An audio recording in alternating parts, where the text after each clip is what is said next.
addition to the online sessions. Happy to see some people back to this platform who are repeated, I would say, the audience, the participants.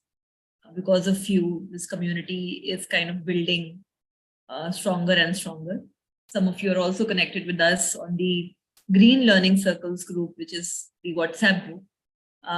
Till the time, we start and people are joining in, I would request everyone to, one, switch on their videos if their network allows, and two, if you can briefly introduce yourself on the chat box as to what brings you here. And if you are here for the first time, you can also mention that.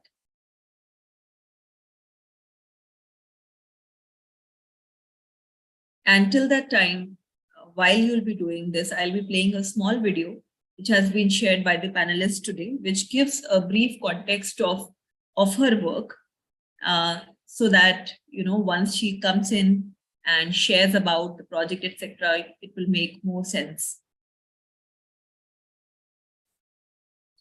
So I'll just share the video now as you are also introducing yourself on the chat box. Thank you, Renu ma'am. I would also like all of you to introduce yourself on the chat box. Bhageshwar Singh, Vignesh, Hema, Sahil, Riya, Gagandeep.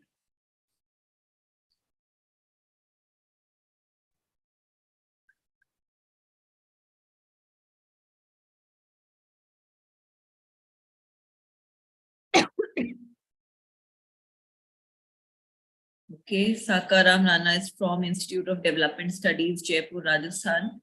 Renu ma'am is a vice principal at RPVV, Delhi.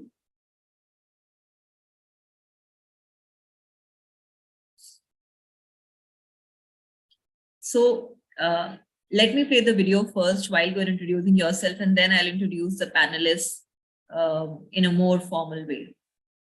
Hello, Ria. We are studying sustainable development from Delhi.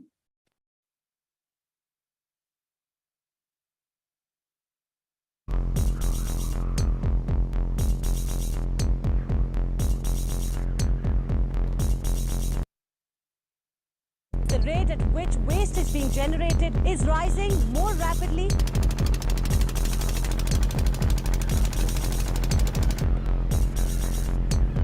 Plastic is definitely in our food chain. In October of 2015, Versova Beach was little more than a dumping ground.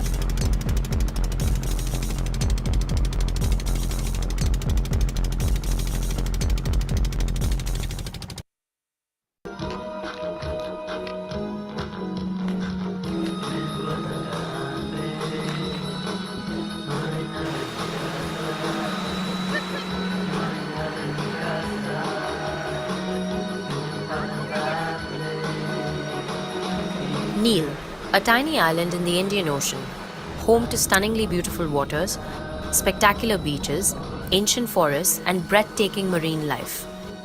It's a paradise for scuba divers, backpackers, and honeymooners, along with the 4,000 local people that play host to them all.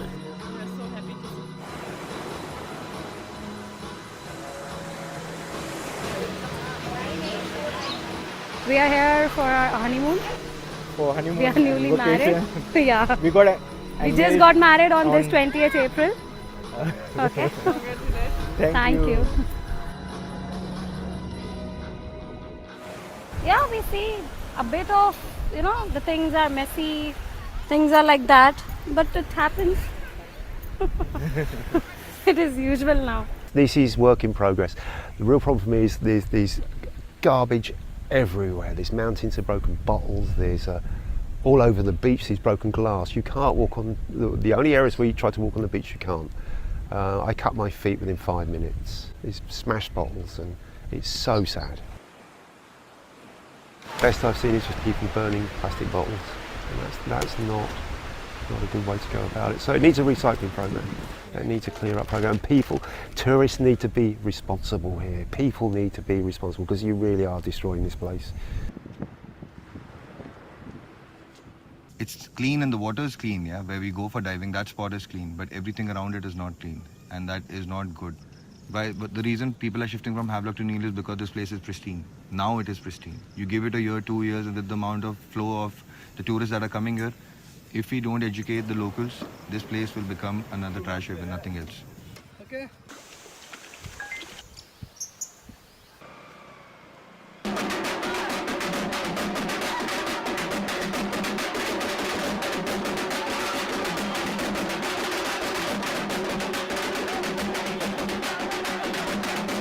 So most of the households, what they're doing here is they have massive burning pit.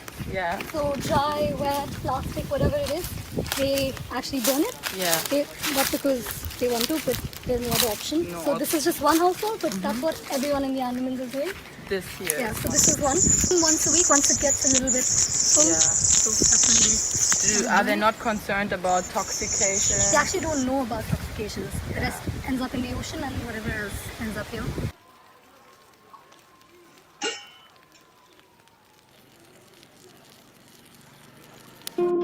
The waste collectors of Neil Island are collecting unsegregated waste from public places like the market, beaches, schools, and the jetty area.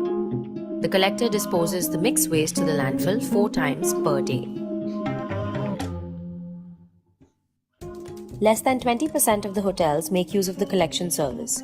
Households do not receive any collection service at all. But things are set to change now.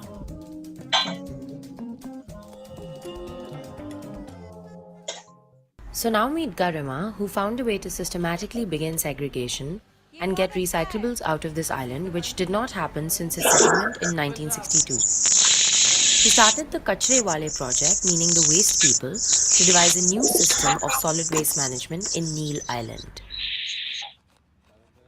शहरों से भी लोग आते हैं, वो कचरा खुद भी करते हैं, बट वो देखते हैं जगह ऑलरेडी गंदी है, इन लोगों को भी फर्क नहीं पड़ता है, तो हम भी क्यों फर्क आगे कुछ देखते हैं। तो ये कंबाइंड एफर्ट मतलब सब मिलके अगर करेंगे तो Together with the Defence Wives Welfare Association, Garima conducted trainings for staff members to learn from the different recyclable materials while understanding the value of segregation for the island.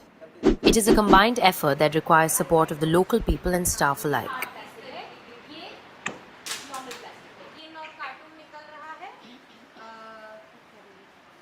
As the resort starts segregating, she sends the waste to Port Blair, and then we help to send it to Chennai for recycling. The beach, like right now we have done the beach cleaning there.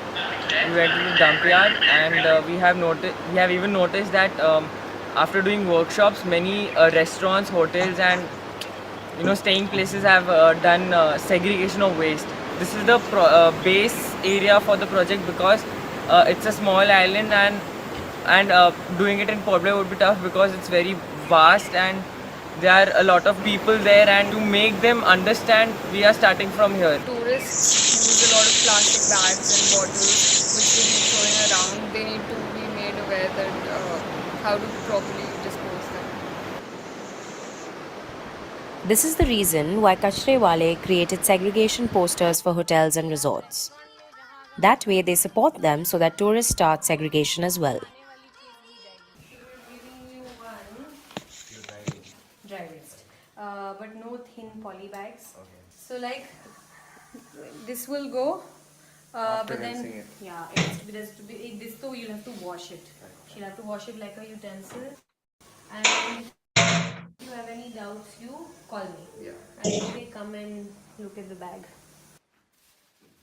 No food particle should be stuck to anything that you're putting. Short term, what we're looking at is segregation becomes a protocol for every waste generator. That means households, dive centers, resorts, shops, public places, all of them. And that we send out whatever is possible for recycling. We hope that hazardous waste can be taken care of right at the islands because it's very hard to ship it off. Wet waste, of course, we're hoping that we can compost. Bamboo stick is different. Can't the leaf be just root? You can do it. Like Karela juice. Now segregating is easier because with that at least it's going to recycle. Otherwise they were just going to dump it. So recycling is a good way. And whatever bottles that I will find now on the beach, I will be getting them over here to plant trees. We don't sell water. This concept started in Havelock about 11 years back.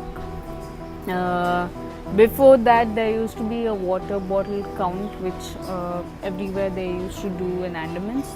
They wanted to start something small where they can stop selling plastic.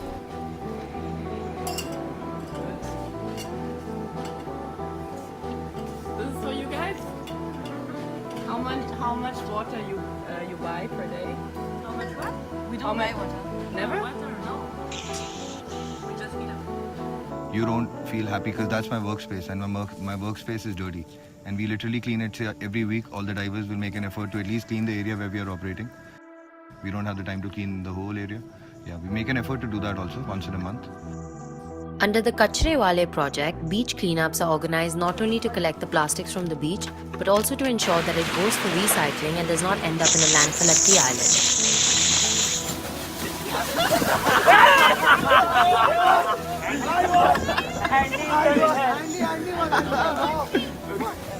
So we're trying to get the trash off the beach. There's obviously lots. It interferes with the ecosystem, kills all kinds of life. And if it's a fish eating community, it'll eventually get into the human system as well. So yeah, clean the beach. I do it more for fish than for humans. And we're trying to figure out a way to actually get it off the island. Because on Havelock, everything goes to a landfill. And that doesn't solve anything. It either gets buried or burned.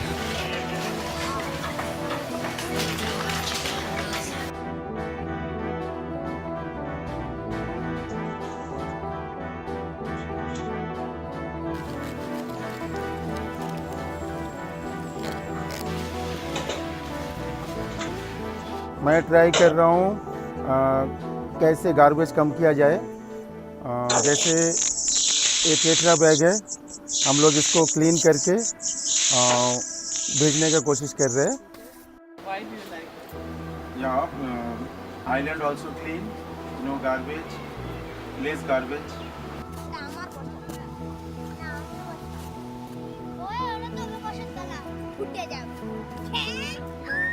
It's a very small island. There's almost 8 kilometers of road.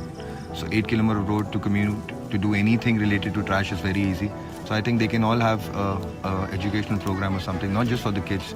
The kids are still growing up. They'll learn eventually, yeah. But they should be also taught. So should be all the grown-ups there. We do need to put restrictions on incoming plastic and all those kinds of material that can't be recycled.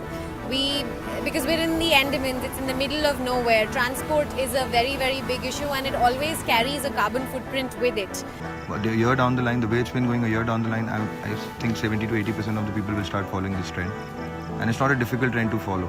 It's better than burning shit right behind your house, And it's your kids only who are breathing that air. If they don't realize it now, they'll realize it later. And you're ruining your own soil. We'll try to figure out solution for plastic and managing the waste, because a lot of plastic coming in and there is no place to dump all these things. And yeah, people are here like you trying to make something out of it. That's what I wish for, to be a clean and plastic free SharEd beach. Yeah?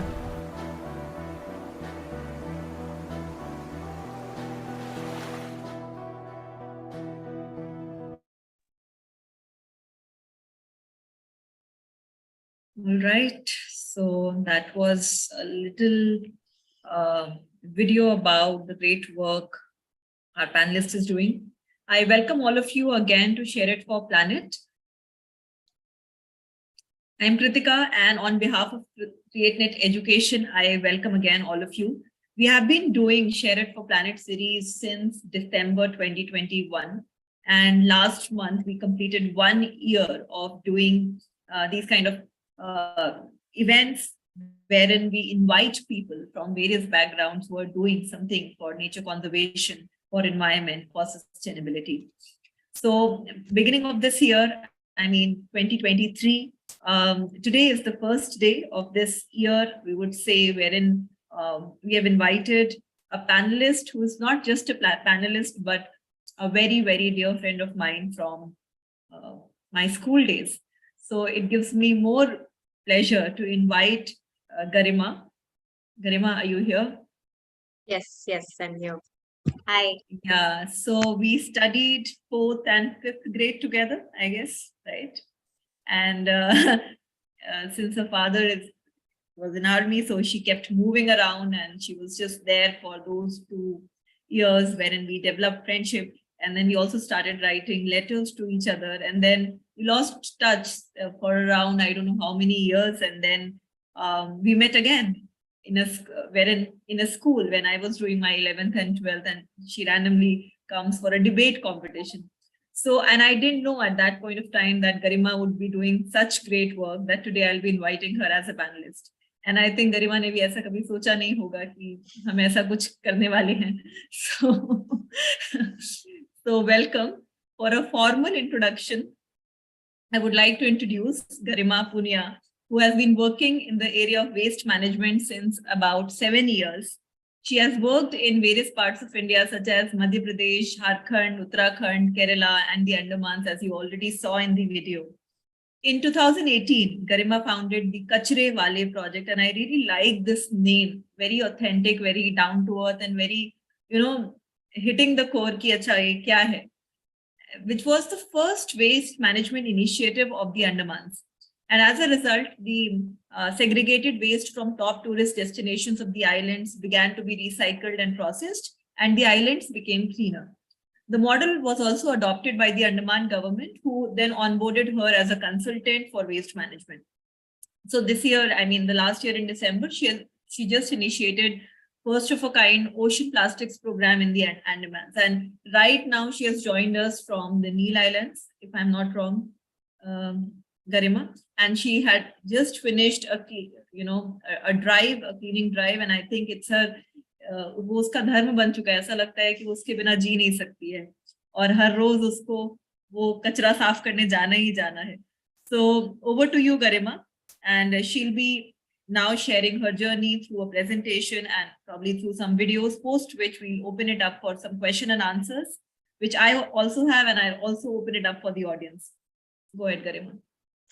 Hi, thank you so much, Kritika. And yeah, it's definitely nice to be, doing this. And true, nobody knew you would be doing this. I would be doing this. Life definitely, I guess, had better plans for us than we had for ourselves.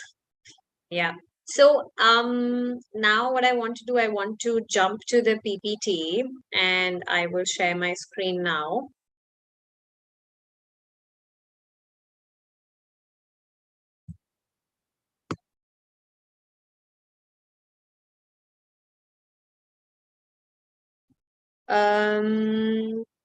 Can you see the screen? Yes. It's blank now. Okay, so before we start, I'm going to, I need a bit of an interactive session with everyone, and I would like that I have a few questions here, and if for every question at least one person can give an answer, that would be really nice. So you want people to respond in chat, on chat? Yes. Yeah, chat works. If someone wants to speak, that is also an option. But yeah, both work. So, I'll keep this chat box here. I'll keep this open as well so I can see it. You might have to read out the answers to me in the chat box, Sure, actually. I would do that. I think people can type in the chat because too many voices will just create noise. Yeah. So, yes, the first question is, does anyone know what were the first uses of plastic? Like when it was made, how was it used in scale? Anyone wants to give that a go? Also, it's not an exam, so you can give wrong answers. It's okay.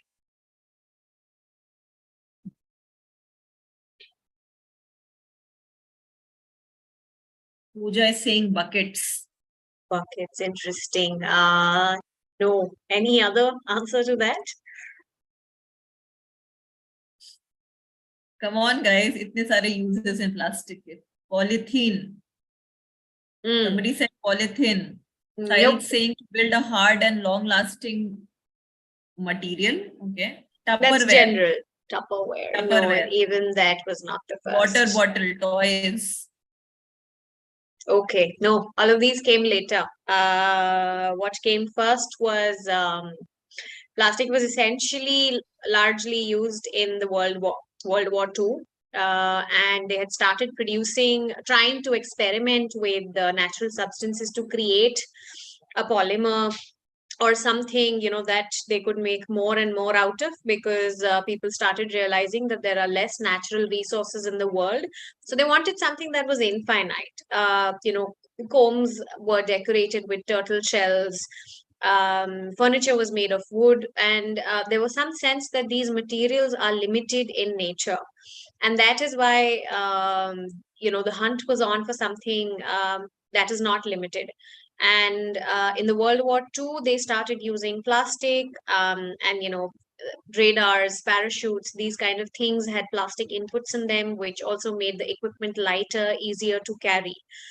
And when the World War II ended, and now I'm going to go back to another thing, and we'll come back to the World War. Does anyone know that why were pesticides created? Does anyone have a guess on that? And I'll take maybe 2 answers on that at best, not more than that. Pesticides and herbicides, what we use in fields to kill insects.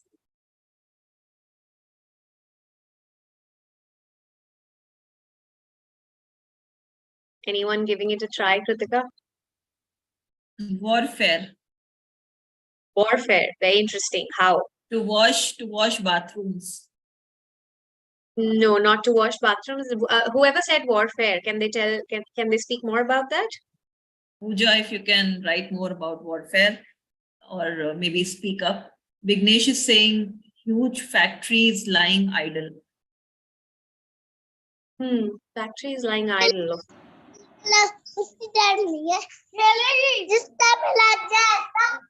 Sorry, who's it? Yeah, so Pooja is saying to create gases for chemical warfare. Gases for chemical warfare. Close. The first pesticides actually were never pesticides, they were biological warfare. So, for example, if India is to go to war with another country and they decide, that we would want to, and this is back in the 40s and 50s, we're talking about this, right? So, country A decides that we can contaminate another country's water supply, for example. So that's biological warfare. The other is the use of such gases like cyanide to kill Jews and other people that the Nazi regime in Germany did not like. So they put them in gas chambers, and these kind of gases were used to kill these people.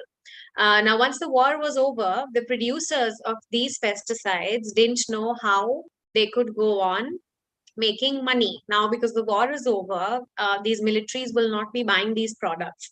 And that is when they came up with the idea that they will sell these chemicals in a slightly different ratio as pesticides and weedicides.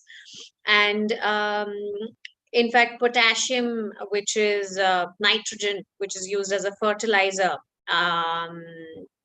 these things were also initially used as ingredients for warfare to make bombs. And it was only when the war ended and people wanted to keep making money out of it, that's when they rolled that one out as a fertilizer. And why this is important is because we have to understand how the corporate interests and marketing have moved in the past 1 century and how that has impacted our choices.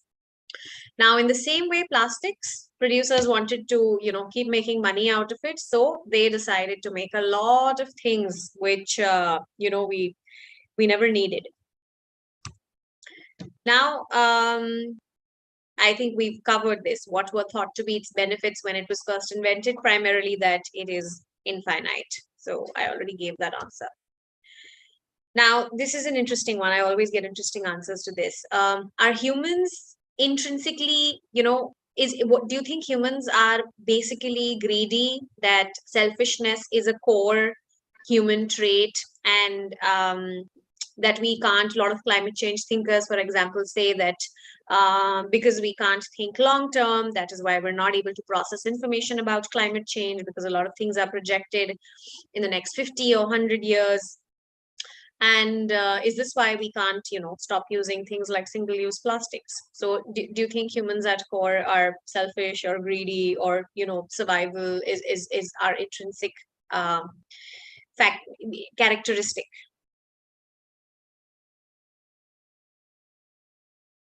So it's a yes or a no answer, right? Question. Yeah, unless someone has a in between. So can we have few responses on the chat?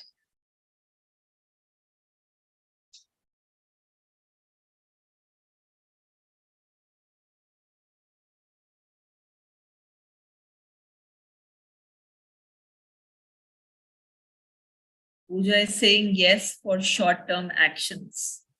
Okay. Anyone else? Renu is saying yes. One Hema is more? saying yes. So no one has said no. Nobody's saying, yeah, Shamal is saying no. Gagandeep is saying no.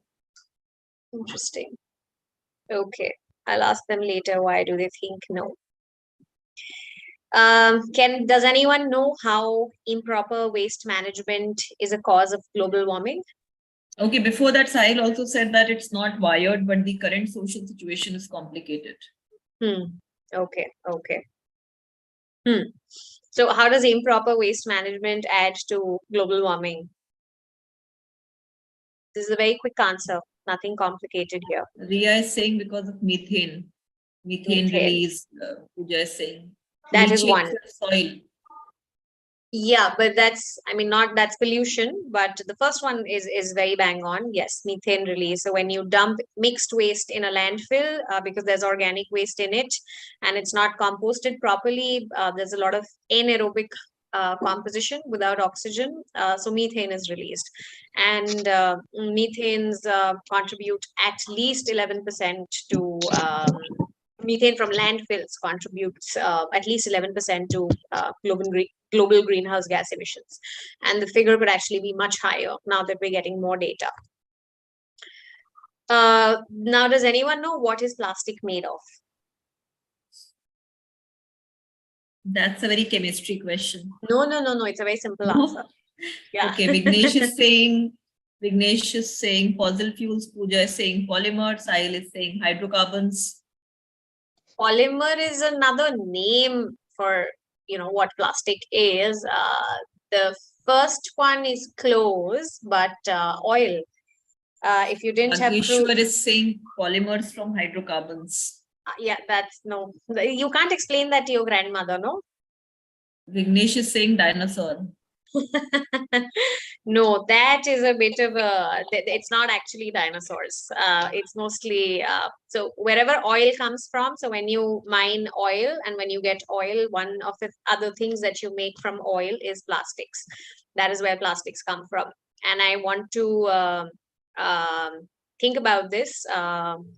Oil is a major source of global warming. Plastics are made from oil. What does that make you think? This is a food for thought. Now, this is a graph that shows you plastic production from 1950s to 2015.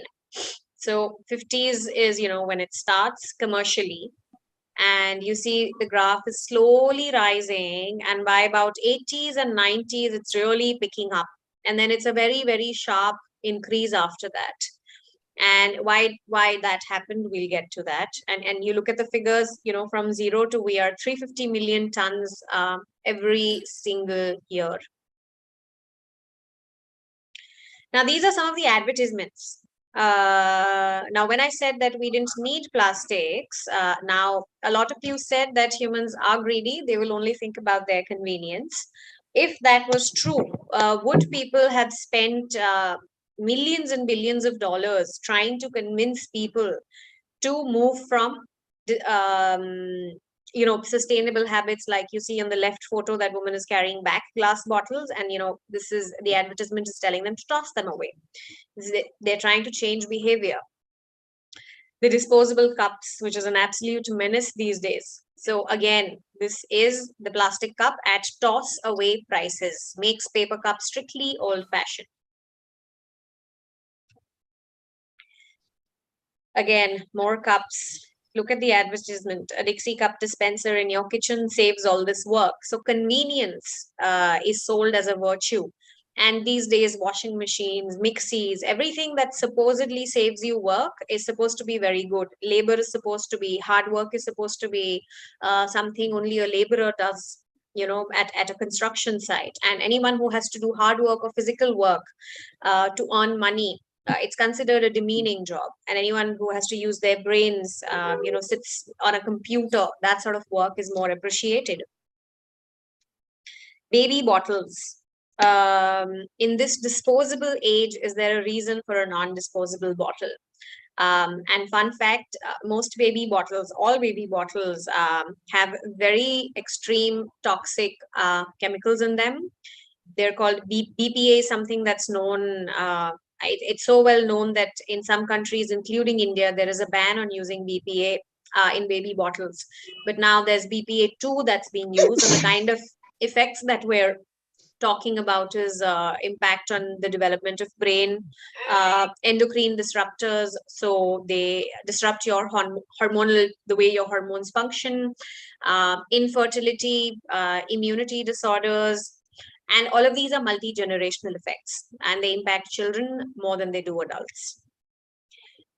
Now, this advertisement claims that it's only a bottle that can feed you very well. I mean, not even a mother's breast can feed you as well as a bottle can. And that is the height of advertisements that we're talking about. Now, Lysol. Does anyone know what was Lysol first used for?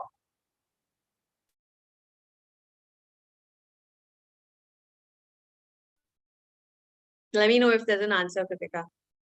Yeah.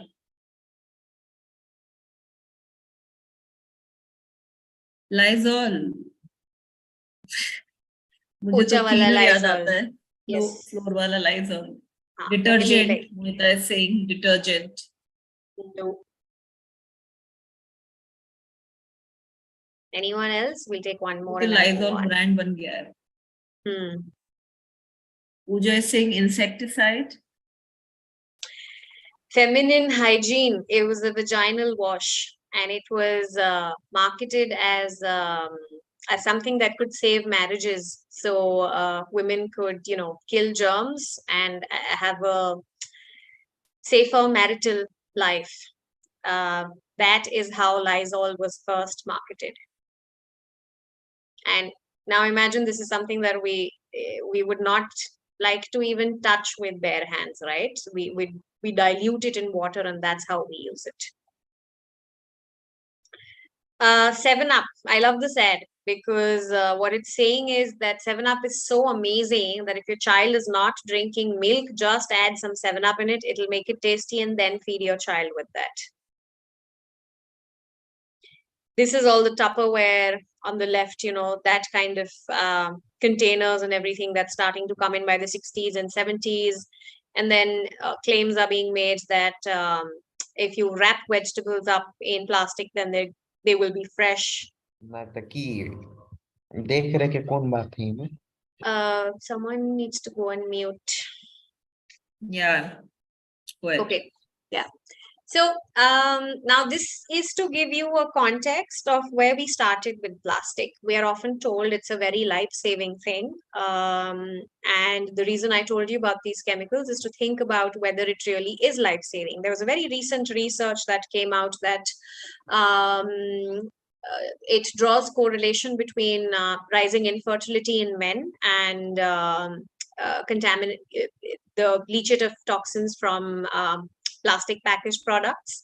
There are also studies that show higher level of chemicals in people's bodies when they come in contact with these kind of plastics.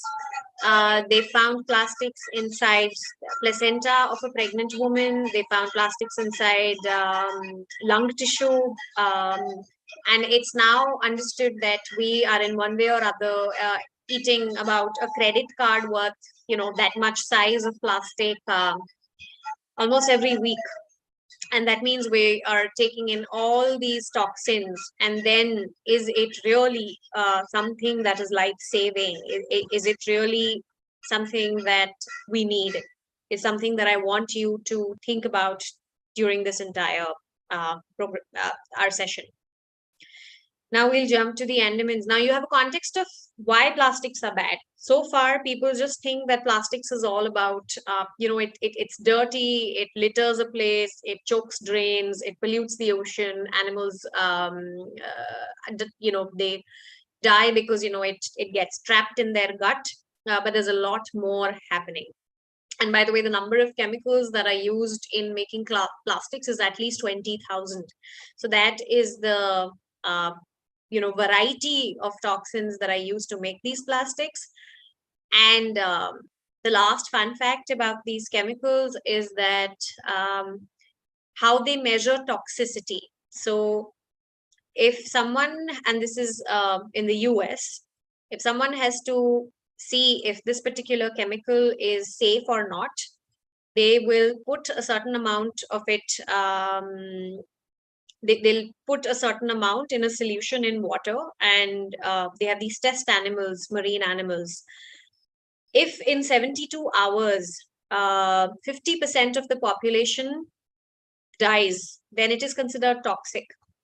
But if 49%, dies, it is not considered toxic.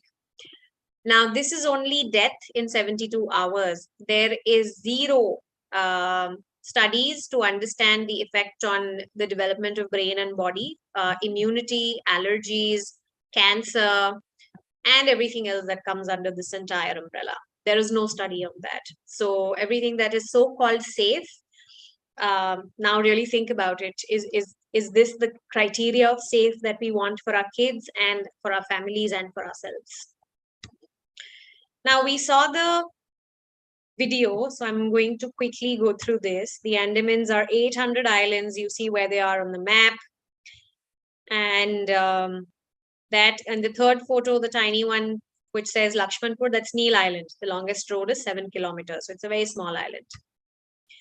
This is a view from the top, just to give you a context of how dense the jungles are. Now, ecological importance. 2 out of 6 marine national parks in the country are here. 10% of India's endemic species are in the Andamans. And it's a major turtle nesting site for 4 turtle types, including the world's largest leatherback. And Andamans is a major, major turtle nesting site for these beautiful turtles that have been coming for millions of years to this place to lay eggs. Now, through the project that happened, we went from unsegregated to source segregation. You see the quality of segregation. Again, covered in the video, so I'm not going into details. There was a dump site at Neil, and now, waste gets transported from Neil and Havelock to Port Blair, from where it goes to the mainland. This is marine litter, our focus today. And it's not easy to take out marine litter, by the way. It gets stuck in jungles by the side of the beaches, and the leaves that you see, thorny leaves. I mean, today only I got pricked 4 times, and I had to take out a good 5-7 thorns, really long thorns out of my hand. And now we try for marine litter to get collected and recycled. Now we move to the current project, India's first program for marine litter recovery and advocacy, or in easier words, India's first program for ocean plastics. Couple more photos. All these photos, by the way, everything you're seeing in the PPT is from the Andamans, either clicked by me or a friend. That turtle is choked on plastic. And that fish, as you can see, is going to die right there. All the trash that you see on the beach is from other countries. There'll be maybe 5% representation from India. It comes from the ocean. That's a plastic cap stuck inside corals, and very hard to take out when it's in a position like that. A plastic bottle on the ocean bed, that was about 10-12 meters. And that is the effort, the massive effort it takes to remove plastics from under the ocean. This was about 12 meters depth, and they recovered 12 kgs in about 5 to 8 hours of diving. So this is a lot of effort for just 12 kgs. Now there's 5.25 trillion pieces of plastic in the ocean. Can anyone take a guess as to how much of this is already under the ocean?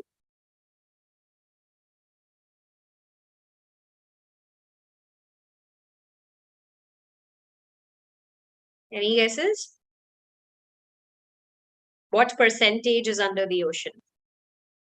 Or everything is on the surface? Basically, कितना डूबा है और कितना तैर रहा है. I can also speak in Hindi if that's more comfortable. Yeah, you can use both languages. Okay, तो इसमें से पूरा प्लास्टिक में से कितना समुद्र के अंदर है, कितना तैर रहा है ऊपर? Does anyone have a? So Shamal is saying 70%, Renuji is saying maybe 50%. 70% is under the ocean. अरे क्या बात है शमल, congrats. अभी goodies आने वाले हैं गरिमा की तरफ से from Neil Island. And the rest 30% या तो वो बीच पे मिलता है or it is stuck inside corals like in the photos we saw. Now, why is marine litter bad? For a place like Andaman, it's very bad publicity for tourism. So if this place keeps getting dirty, tourists nahi aayenge, because you will come here and you'll be like, kitna kachra hai idhar, why will I come? Bombay mein abhi kaun jata hai Juhu beach pe? Very few people go there. Fishing industry, इनको हर साल billions of dollars का नुकसान होता है क्योंकि इनके nets में plastic फंसता रहता है and it keeps damaging their gear. So it's a big loss for them. Now corals, does anyone know corals ocean में कितना % जगह लेते हैं?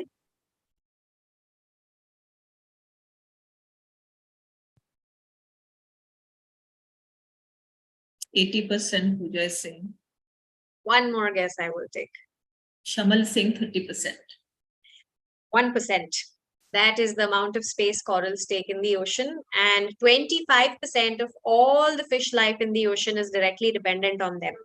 And the rest of the 75% is in some way dependent on the corals because they eat the smaller fish.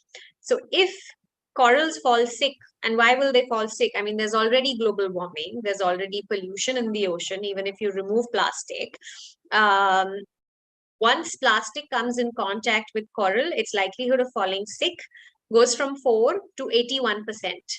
So when you, if corals are endangered, the entire system in the oceans is in danger. And if you don't have anything to see underwater, coral nahi hai. So there's no scuba diving. Now people come in the Andamans primarily to scuba dive and snorkel. And if you don't have that, will as many tourists come? 2/3 of the entire population of the world is dependent on seafood in one way or the other. Andaman's 97% people eat seafood. Now, if there is, imagine if the corals die and there is a large scale collapse, there's no fishing, there's no tourism, there's no scuba diving, there is immense stress for food. In fact, you can predict that there'll be a lot of loss of life and riots because if the ocean collapses. And a very, very less known fact is that in some places, they also extract some things out of corals, which help in making medicines. So if we lose corals, we also lose that potential.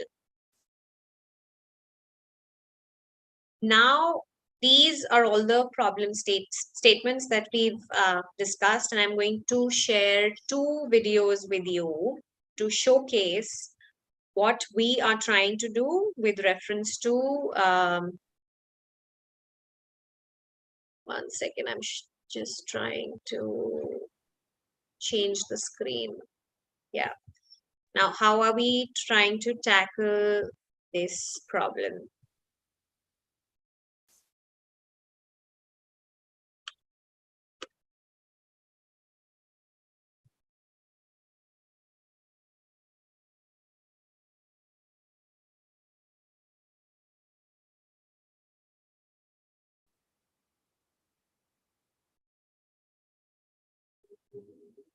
Okay, this is loading, so just hold on for a bit.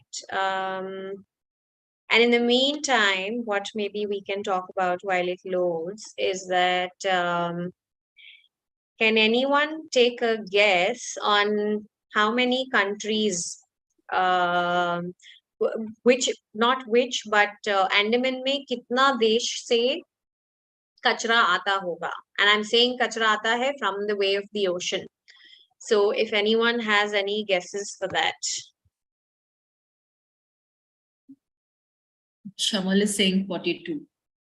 42 countries? Yeah. Dinesh is saying 6. 42 is like what? 25% of the world. Kritika, I'm going to just give you the link. Just see if you are able to open this faster than me. Sure. Yeah. Type it on the chat. I've already sent it to you. Yeah. Is it? Direct message? Just type it out only chat once because I've logged in from 2 devices. Okay. 1 second. So there are many guesses, 15, 7. Then there is a guess 60, 76, 100, random numbers. Cool. I'm sending you 3 links and you can just play them in that order. All of them are very short, 1 minute or 1.5 minutes. That's it. So I'll stop sharing the screen. Are you able to open it? No. So I would request my colleague Mohita to please go ahead and share because my laptop is giving some issue as जैसे ही मैंने इसको शुरू किया.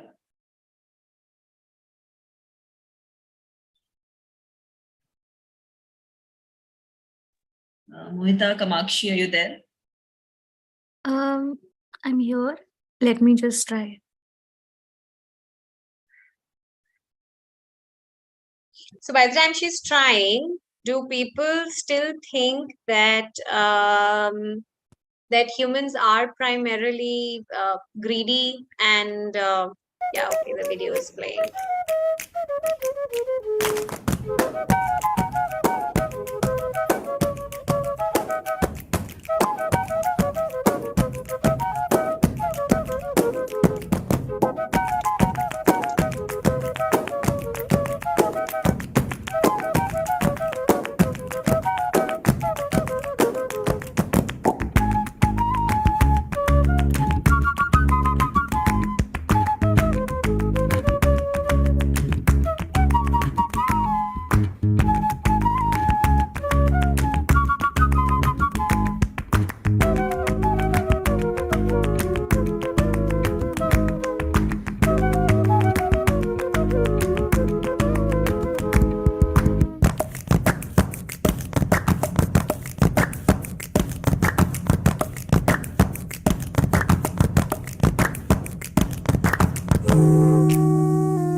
I think we can stop sharing.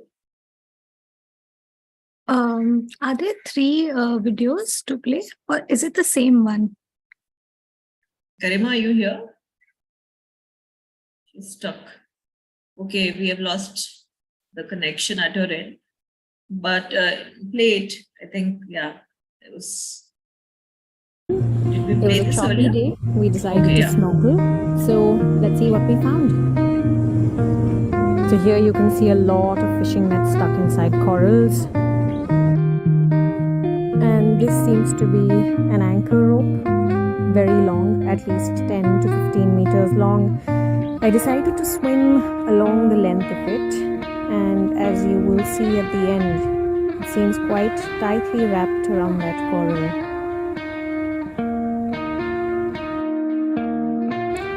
This is a fishing line and it's completely covered with algae, so every time I tried to get it out, my hand kept slipping.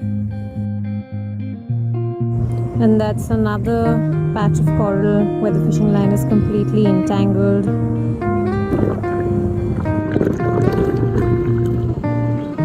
As per some studies, fishing lines or fishing gear can make up to more than 50% of all the plastic waste that is in the ocean. Can we think of better ways to find our food? So a few days ago, we decided to go for our Yeah, I think we can stop sharing. There's one last video, but yeah, I think we can do that one and then we're done with sharing. Okay, where is it? Did she get it? Does she have the link? Should I send it again? I think there was one more link, Mohita, in the same. Yeah, there were 3. I think you sent 2 links. 1 second. You've sent 2 links, Garima. There you go. There you go. I've Yeah. just sent it again. And on Chrome, you can just zoom the Chrome window a little bit, and then the video will become a little larger. There's no button on Instagram to zoom it. Yeah, sure.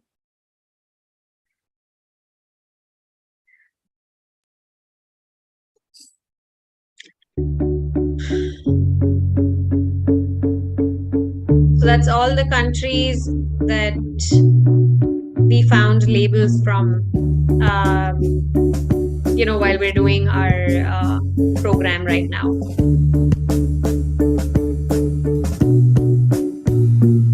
And it'll be updated because, just today, for example, I found a bottle from another country.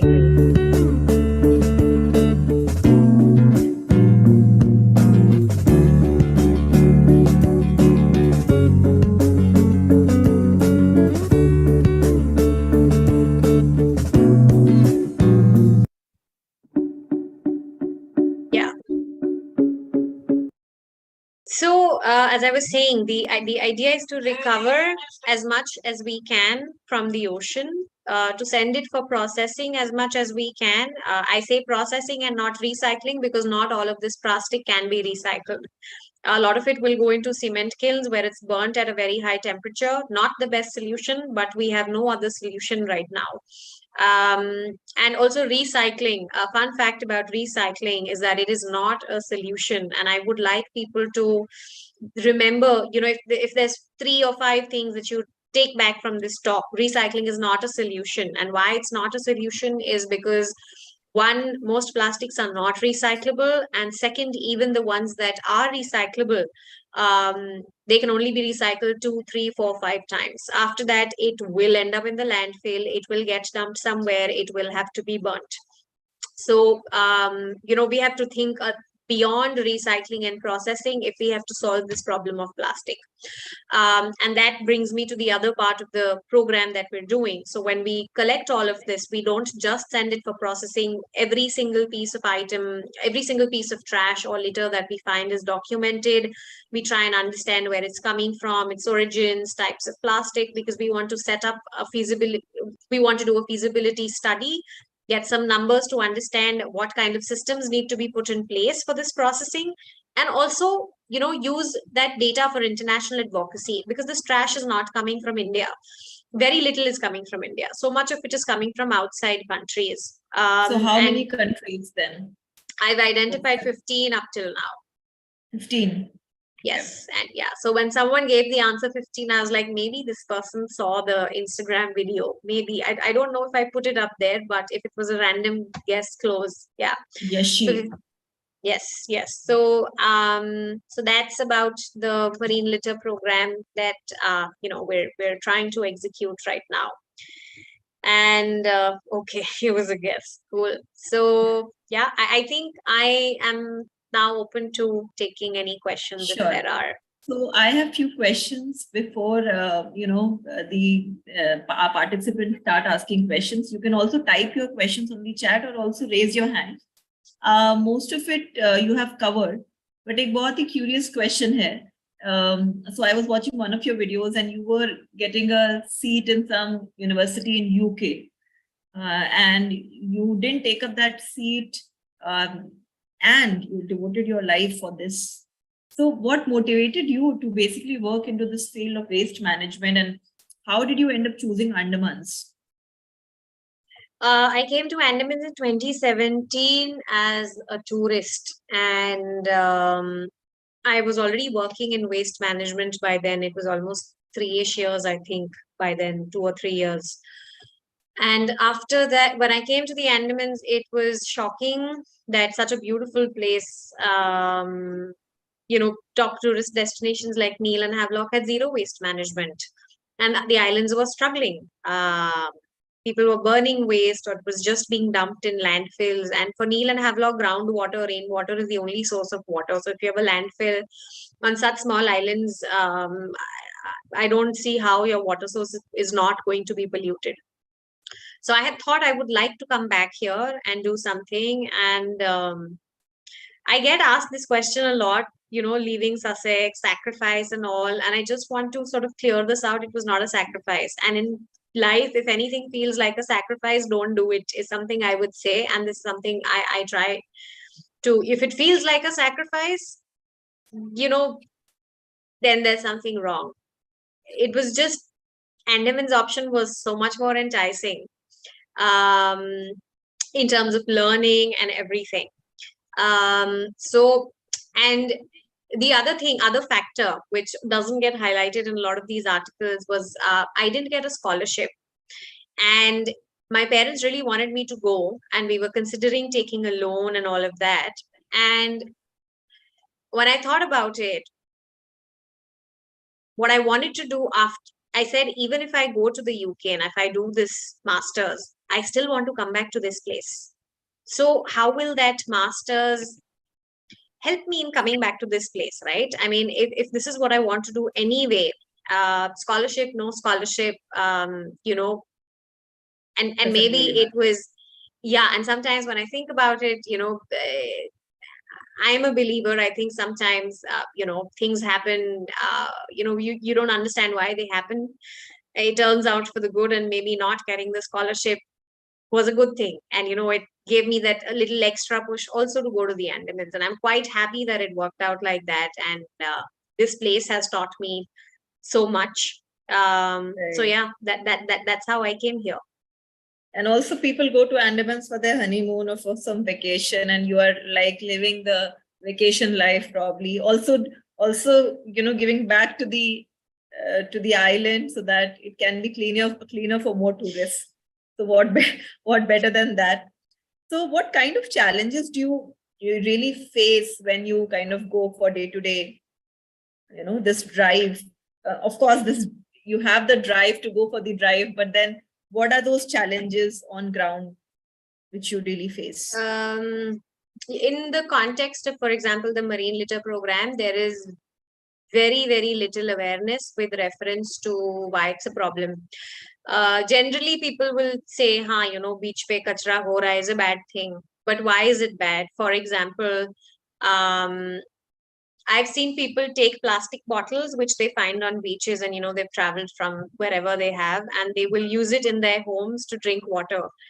And then I had to tell 3 people not to ever do that, because when plastic is put in water, it acts like a sponge, and it can be up to 1,000,000 times more toxic than the water around it. So everything that you're putting in the ocean, there's radioactivity, there's chemicals from industries, literal sewage. So all of that is getting soaked up in the plastic. And when a fish eats that plastic and we eat that plastic, we're ingesting all of those chemicals. And in the same way, if we start, even if we washed it, honestly, I don't know how much just washing it with water reduces that contamination. So there's very, very little awareness. And this is, and disclaimer, this is no pointing fingers. This is what the situation is, not just here, in a lot of in many places across the world. So working here also then means that I have to start the awareness on it from, if not 0, then maybe from 10. So that is a challenge. If that was not an issue, then operations would be a lot more easy. The weather 5-6 months of a year is monsoon. So actual operations can happen only the rest of the 4-5 months. the rest of the months, collecting of trash and all of this, because it's very, very crazy monsoon here for 4 or 5 months. Can't happen. And it's distant. Getting out of the Andamans to the mainland is a whole hassle. I have to take a ferry, go to Port Blair, and then the flight ticket has to be booked in advance, because especially after COVID, the fares have really increased. It's tourist place. So it can be, in December, tickets were as much as 50,000 one way. Now imagine if there was an emergency in the mainland, and if I had to go, I would be spending 50,000, which ideally would have been maybe 1 or 2 people's salaries, or maybe 10 interns' salary for the entire month. So yeah, these are the challenges of living in a place like this. So the follow-up question is then, what kind of support are you looking at in driving this Kachre Wale project? Stakeholders.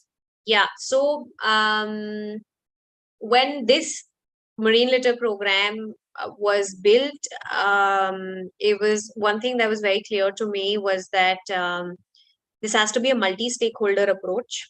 Kachre Wale or I do not want to be an organization that is doing marine litter in the country everywhere. No, this has to be 20 organizations working together in different parts of the country, doing it, more and more people getting involved in it. Organizations, people, professors, people from all walks of life. So there have been a couple of instances where, because I am in the process of fundraising, some funds have been raised, some have not been raised yet. So some people have offered to pay all the money, or even more, but they have wanted to call it their project. And even then I decided, no, I'll stick to the gruel. I will try and find more people who can pitch in small amounts. And so it remains what it is. It is a multi-stakeholder approach. So of course funds is one thing that we are still looking for. But otherwise, if there are people, especially young kids, students who are interested in volunteering time, and it could be simple things like creating content, assist with some documentation, data analysis, help with some networking, these kind of things. And if people can volunteer some time, maybe a few hours a week or a few hours a month, but consistently, then that is something that would be very, very appreciated. And I see that there are some people from the education sector here, and some people who work in schools or are principals, students. And I would love, if it's possible, love to hold fundraisers in their schools, voluntary. I can do like an online talk, and if people want to contribute money, and of course in that session, then there is a lot of knowledge sharing as well. So yeah. So there is a question on the chat box from Zainab. She's saying that tourism is a source of income. However, it can be devastating for waste management. In Port Blair, there was a huge resort set up. So how responsible are they or any or other units about waste management? So the Kachre Wale project is primarily based out of rural Andamans. So I'll focus about rural Andamans. And when it comes to dry waste management, since the last 2-3 years after the Kachre Wale project, there has been a lot of change. So most hotels, if not all, do segregate their waste at least into dry and wet, and the dry is collected by the panchayat. As far as the wet waste is concerned, there is a lot of work that still needs to be done, because ideally, as per the rules, hotels are supposed to compost or biogas or vermicompost their own waste. But this is not something, very few hotels are doing this. I also feel that they need a lot of trainings for this. So, the government and civil society organizations and hotels should sort of come forward, all of them, again, multi-stakeholder approach, talk to them about the different kind of options available, give them trainings if required. And, then I think that big problem can also be solved. Okay. Actually, my name is Kanez Zera. This is my daughter has used my system, so she changed the name. I'm equally proud of that name. I'm like 69 years old. Okay.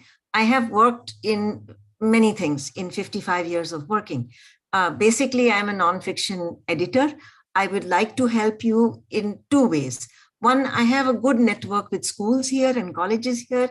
If you can get me that online introduction to your work, I would be very delighted to share it and talk about raising money. I have raised a lot of money for HelpAge when I was like 20 years younger, and I was traveling from place to place in cities of Madhya Pradesh. I'm based in Bhopal. I have spent a lot of time in many places. I want to tell you that my heart breaks because I don't know how to throw anything on the floor or outside. And I live in a complex, and I think the only thing we need to do is somewhere get a chip that says, put waste where waste belongs. If that could happen, I think it will solve so many more problems, because when waste is managed, then all the other infrastructure also comes in. And of course, the path is education.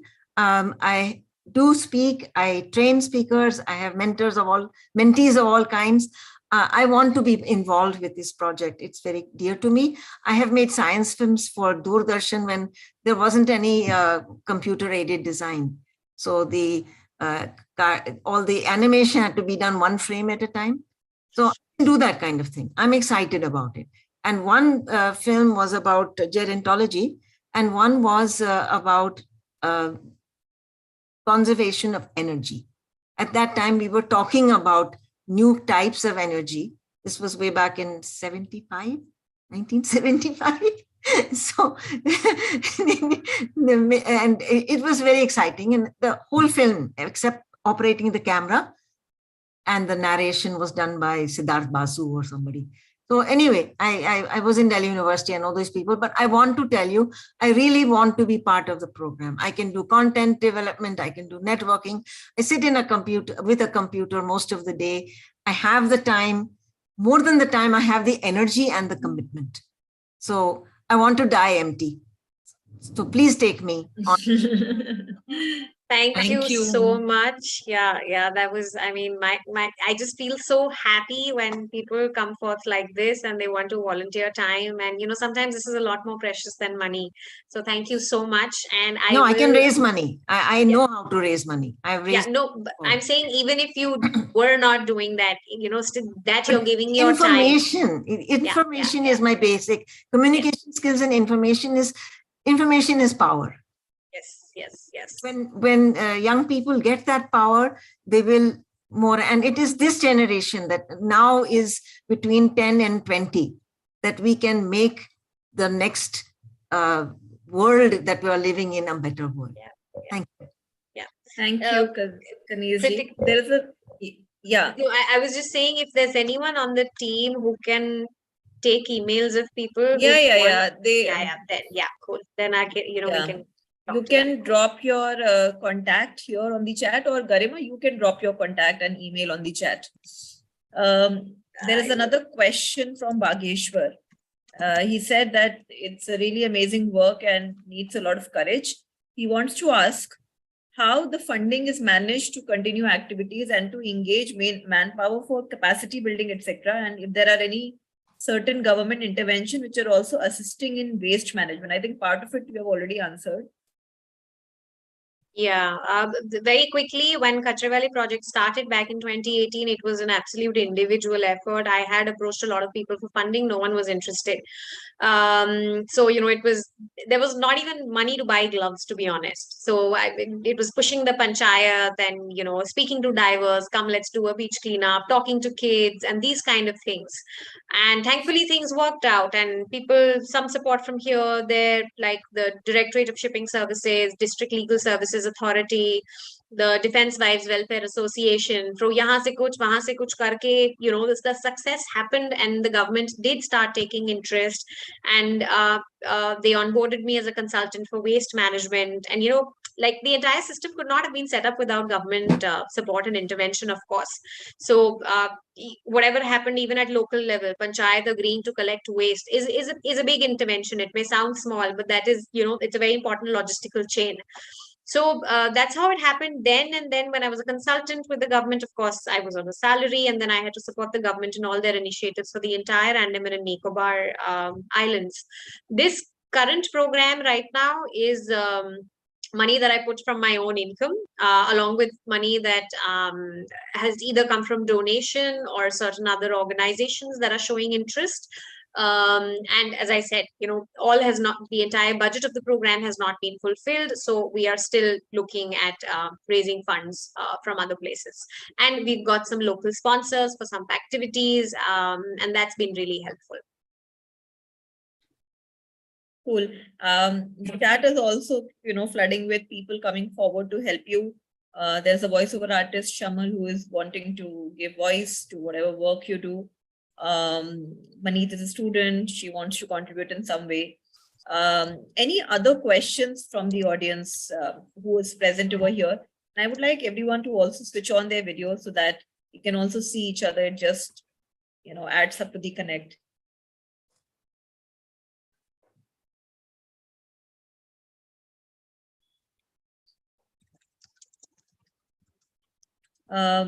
Saka, Ram, Rana, Nikhil, welcome, Dinesh, Pooja, Manjunath, Sahil, Vignesh, Ravita, Yashi,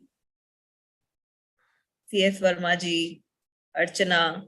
Do you have any questions for Garima? You can also raise your hand and speak. All right, we have got a question from Vignesh. Have you spoken with people on why they have a mindset to just throw things? And is there a global plastic treaty to end plastic pollution in coming future? First, both questions are very,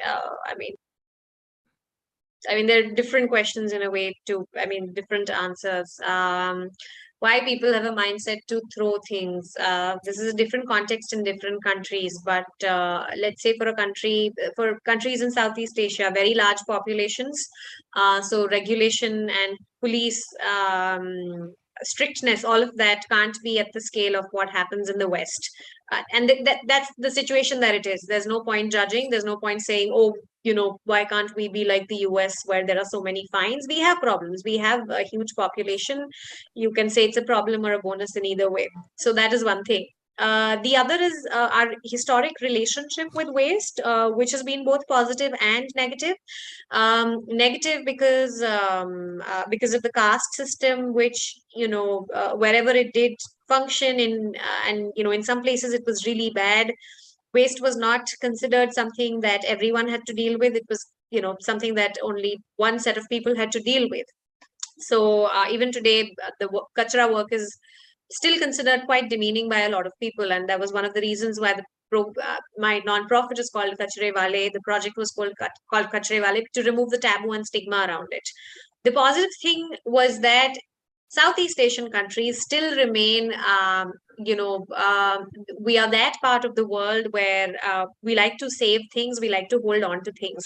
Kapda phatega, hum pehle will stitch it, we will not throw it, we like to do second-hand things. I survived so much on second-hand things, whether it's books, whether it's clothes, whether it's recipes. And there's a lot of moving around of things that are already, so that demand for new things was not so much. You look at even polythene, yaar. I've seen my mother and aunties, they'll even hold polythenes, ki, okay, ye liya, abhi ye waste nahi hona, phekenge nahi, and there's a bag full in the kitchen which has a lot of polythene bags, and they will reuse it as much as they can. And my mother will, if she has too much, she'll go give it, she'll wash everything, she'll give it to the grocery guy and tell him to reuse all of that. So we have a lot of these things too, and sadly we don't talk about it. Now, throwing trash, if you don't have a waste collection system at your home, if that system hasn't worked for such a long time, habits take time. And also, you looked at the advertisement, they have encouraged us to throw things very actively. And if 20 years of advertisement is not going to go away in a jiffy, and we have to keep working towards that.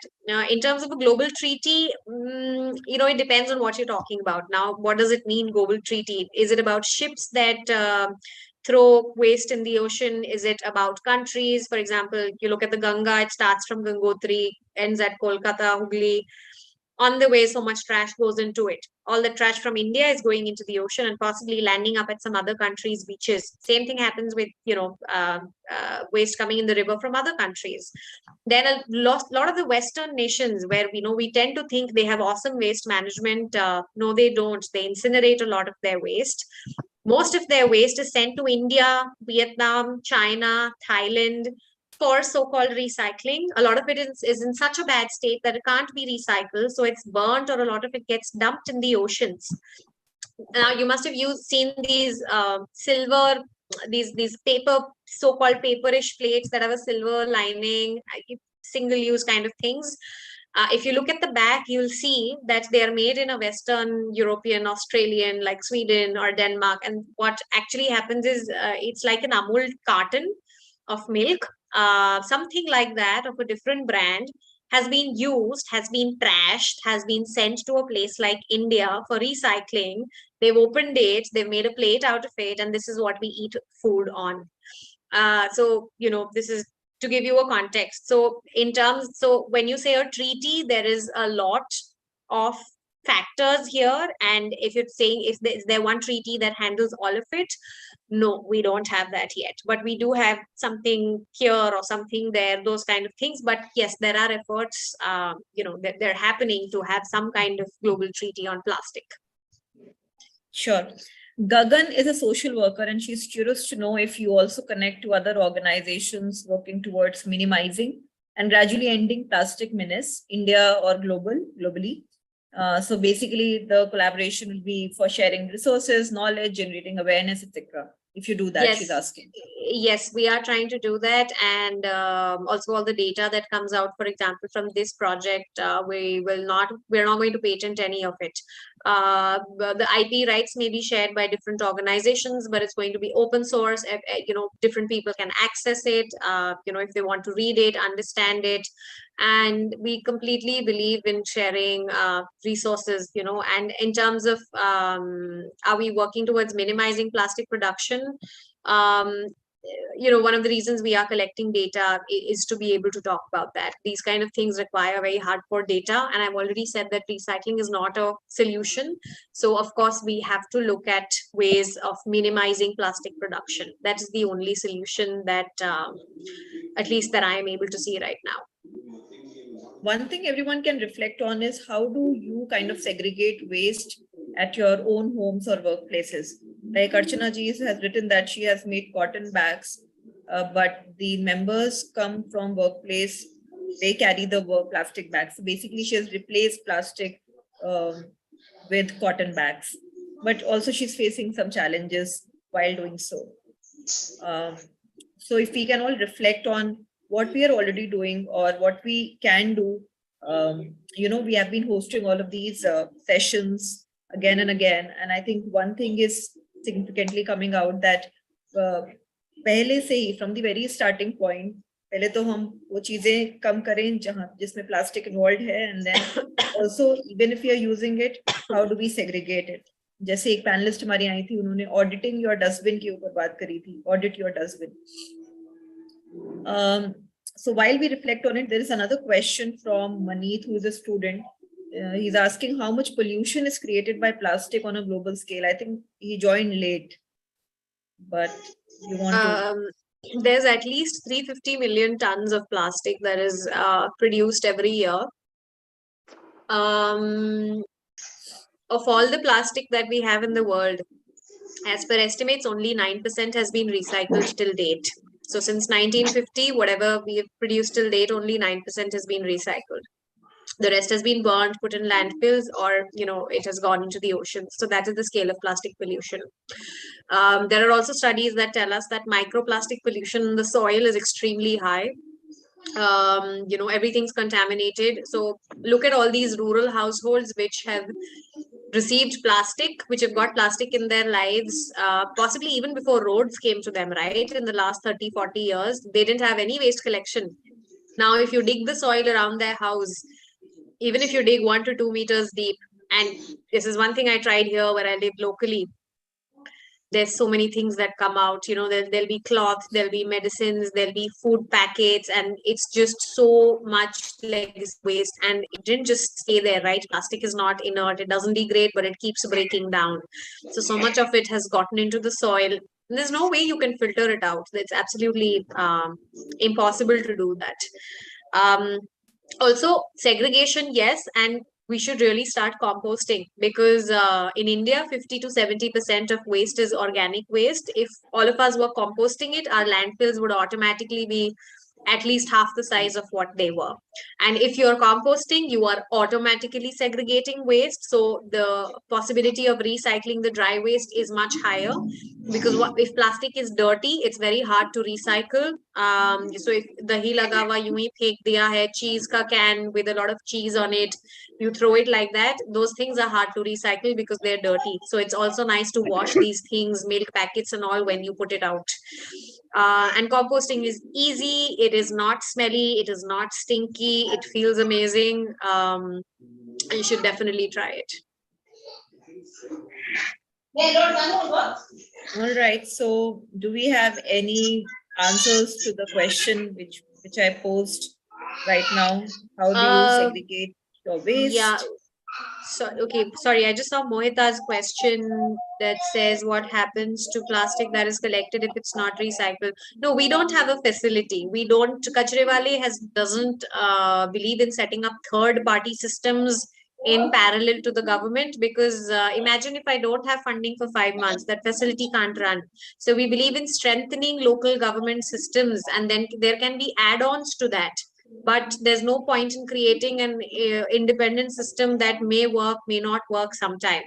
Now, whatever is non-recyclable is currently being collected. We will also have to send it to Port Blair, to people who are collecting such waste and sending it to be burnt in cement factories in the mainland.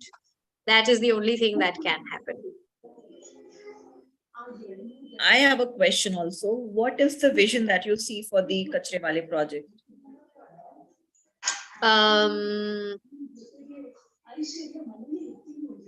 This entire scope about marine litter currently is seeming very interesting. And I think this is something we want to focus on for the next few years. But largely, I feel Kachrewale is an organization that would like to work in areas where no one else is working. And that is why we came to the Andamans in the first place. It's a pristine place. It's beautiful. But there was no waste management work here. We recently did a study in Uttarakhand. It was a baseline study, again, a place which has minimal, almost no waste management. And I think going forward, this is something that is interesting to us as an organization to, work in highly challenging places. And because profit is not a concern for us, I mean, it's not our motive. We don't make money out of selling waste. So a lot of for-profit companies can only work in a certain place if they can make money out of the waste in some way. That is not what we are doing. So let's hope we get to work in more places, and expand work in the Andamans. Sure. Gagandeep is inspired to going back to how our ancestors lived. Like you talked about repair and not throwing, being conscious of choices, reducing packaged food. So composting helps giving back to soil, keeping basic utensils when on go to avoid using plastics. So basically she's resonating with what you said. Thank you, Gagandeep. All right, so we are almost towards the end of our session. Any more reflections or questions? You can raise your hand or type in the chat box. Yes, Mohita. Garima, we work with a lot of educators here in Delhi and the school principals. Would like to know your thoughts on what can school leaders do, or how can they inspire? Any thoughts on this issue, and what can be some practices that they can take in their schools which can help the environment? I mean, schools have to have programs, because that's such a formative age for kids. Depending, like of when I think of things that I could do in schools, and some things that I would be, one is of course, having sessions, people like me, or there's so many others in different areas who are working on waste. So having those kind of sessions, so kids have this, they're getting good information instead of all the advertisement and marketing that they're getting. The second is composting is fairly easy to do in schools if there is even a little bit waste, wet waste being generated. And if kids can do it, and I'm not saying the staff has to do it, kids have to do it. Then this is something they learn from a young age, and they can even pester their parents to do it, and they get their hands dirty. It's something, this whole EU idea about waste gets out of their mind, and they, when you see rotten food turning into really nice smelling compost, it's a very amazing feeling, and I think kids should definitely be exposed to something like this. So offhand, these are two things that I think are so easy to do with kids. Yeah, and Kanishji is adding to it, saying essays and poster contests, debates can be sponsored activities. Plantation and support growth from composting is a thrill. Yeah. I can see the thrill in your eyes also. Okay, so can we all switch on our cameras for a while? I just want to click a picture of all of us. Vignesh, Nikhil, Sahil, Manjunath, Pooja, Yashi, CS Verma ji, Renu, Surya, Isha. That we know कि कौन आया था हमारे session में. Pooja is a student. A lot of students join, and they give so many interesting responses throughout. Wow. देखिए रेनू जी kitchen में काम करते हुए आपका सेशन देख रही हैं. क्या बात है. साथ में वेस्ट सेग्रीगेट करके उसी को आज ही कंपोस्ट बनाइए. क्या बात है. So okay. बाकी और लोग कैमरा ऑन नहीं करना चाह रहे हैं लगता है. चलिए मान लेते हैं कि आपके एंड पे कोई प्रॉब्लम हो सकती है. I'll just click one picture. Okay. Thank you.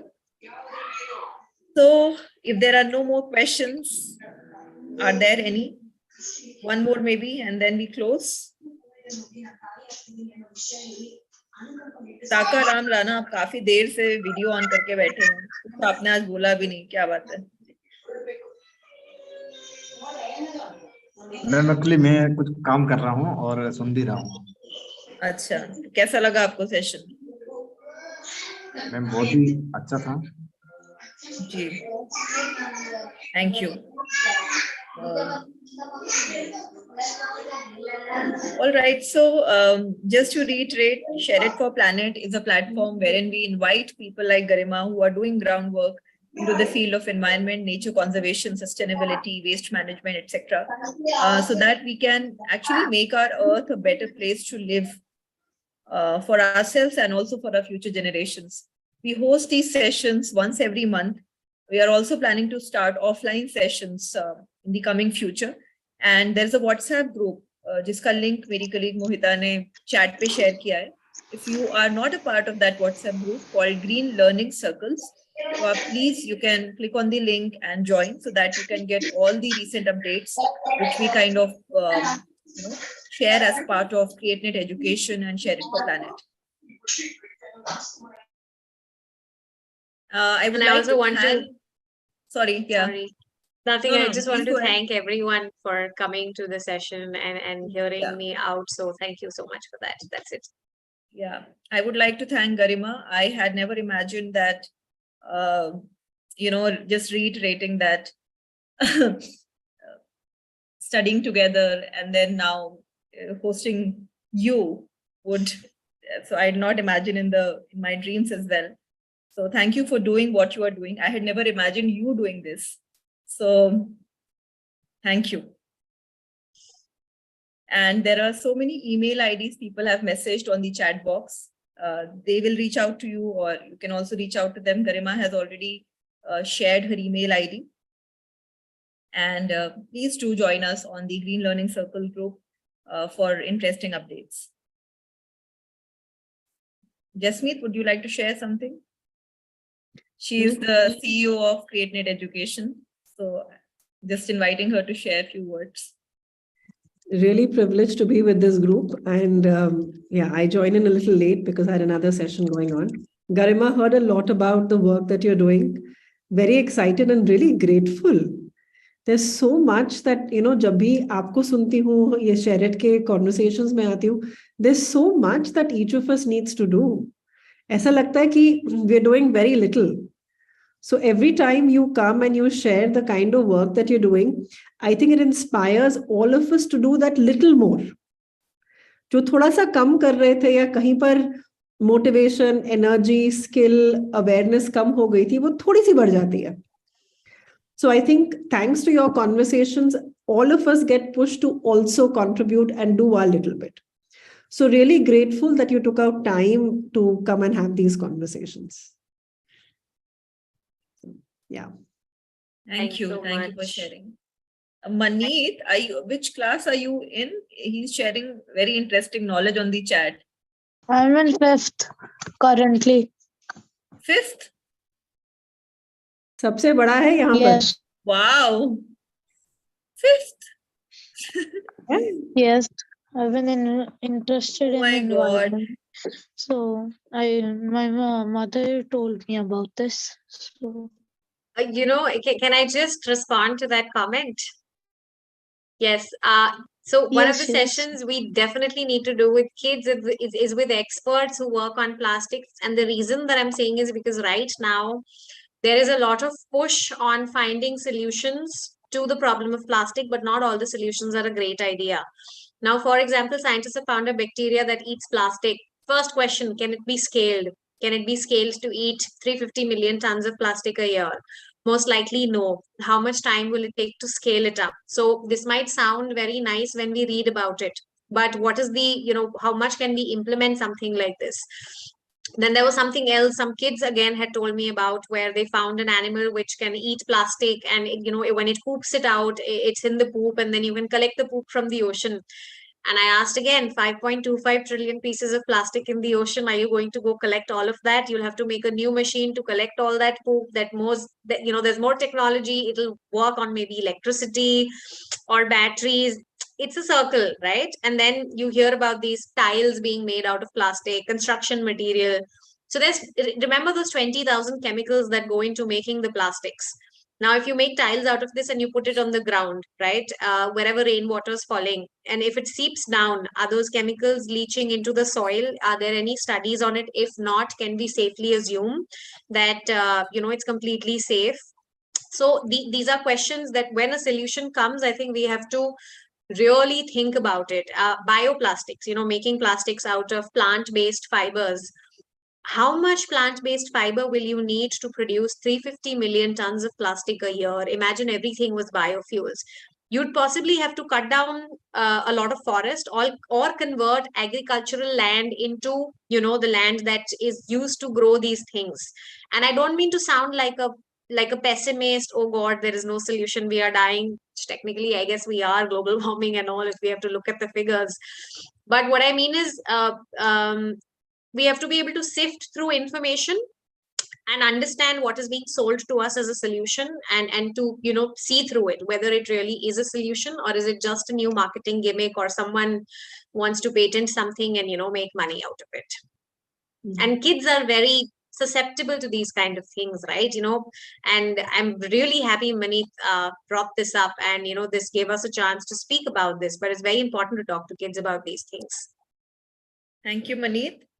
Pooja, which grade you are in? You also were sharing a lot of responses on chat. I'm actually in the same class as Maneet. Same class, 5th grade. Yeah, so I'm the same school.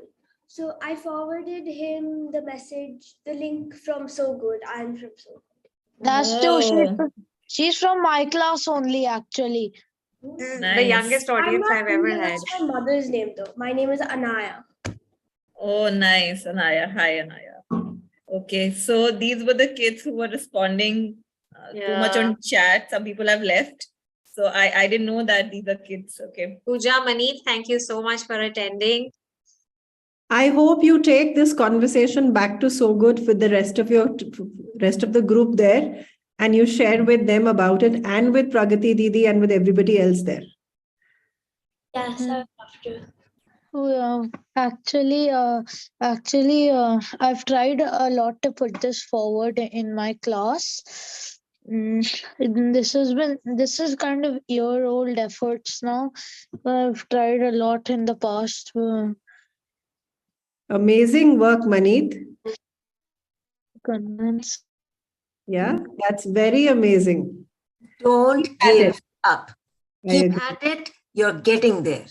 That you've done it for a year is such a wonderful feeling for us, and it's so encouraging for all of us. So thank you, Maneet, and carry on. Yeah. So Maneet, like she said, when you come to a group like this, you find so many others who are also trying. So you're not alone. All of us are trying. Like she said, keep at it. Don't give up. Okay. Thank you. Okay, he has left another comment on the chat for you, Garima. Okay.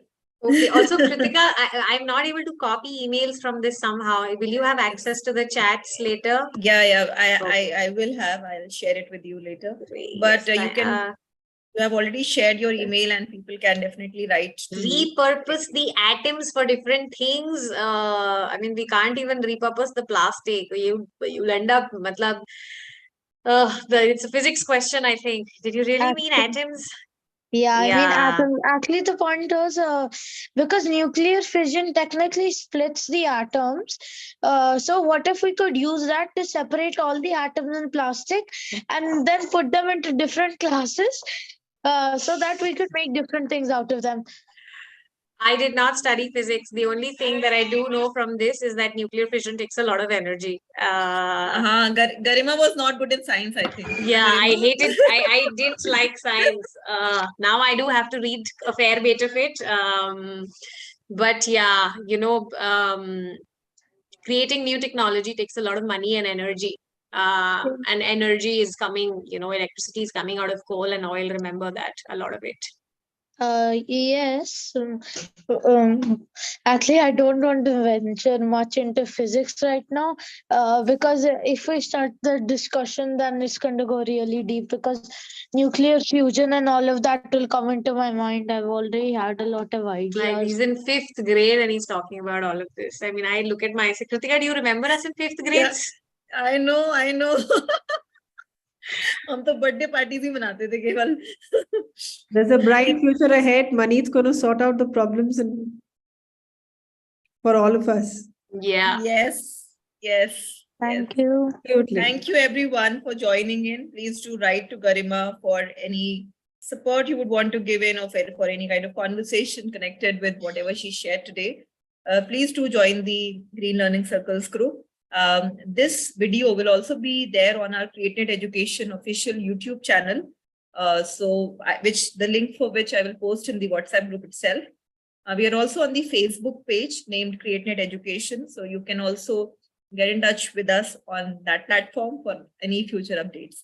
Thank you for today. We have already exceeded time, so I would like to end the session. Thank you, Garima. Thank you everyone for joining in. Thank you. Thank you. Bye-bye, everybody. Bye. Thank you. Thank you. Garima.